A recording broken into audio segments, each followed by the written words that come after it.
populaarsest Triinu baaris, kuhu sõidetakse nädalavahetustel pidu panema üle Lõuna-Eesti, oli korrakaitsjate saabudes vaid mõnikümmend inimest. Nagu näha, täna väga turvaline politsei. Siia tuldi kohal Lõuna-politsei prefektuuri ja Lõuna Maksu- ja Tolliameti jõududega ja välja võeti seetõttu, et riskianalüüsi tulemusena siin nii-öelda baaris võivad viibida alaealised ja narkootikume tarvitavad isikud. On politsei põhjust tulla, on siin mingi probleeme olnud? Ei ole. Mõned süstad, muud midagi. Enda praegu üks veidis ei ole hullu, elame üle. Siiski aja möödudes hakati baarist tasapisi välja kupetama isikuid, kel polnud kaasas dokumente, olid narkojobe kahtlusega või alaealised. Agressiivseid noori ja purupurus isikuid siiski baaris polnud.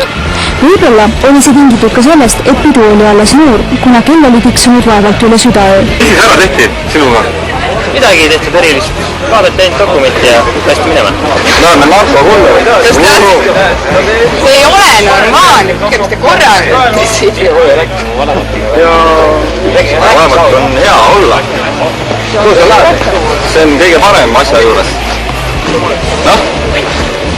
Te tagate selle paarina, vaatate läbi M-Kairi meie autore kaudu, et kõik isikud kontrollib ära, kas pole tagaudsed ja nii edasi. Ja autod ka, et kas seal on midagi kahtlust ei ole. Triinu baari juurde viiva tee ääres oli politseipatrull samal ajal kinni pidanud kümmekond autot.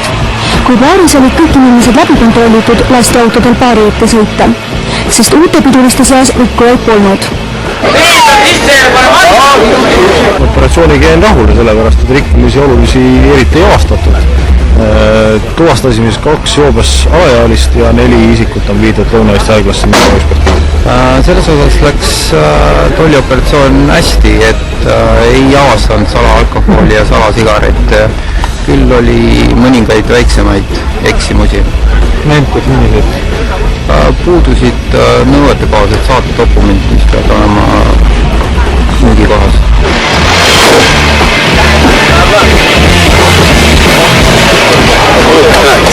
Ei olnud raske. Edu teile, edu!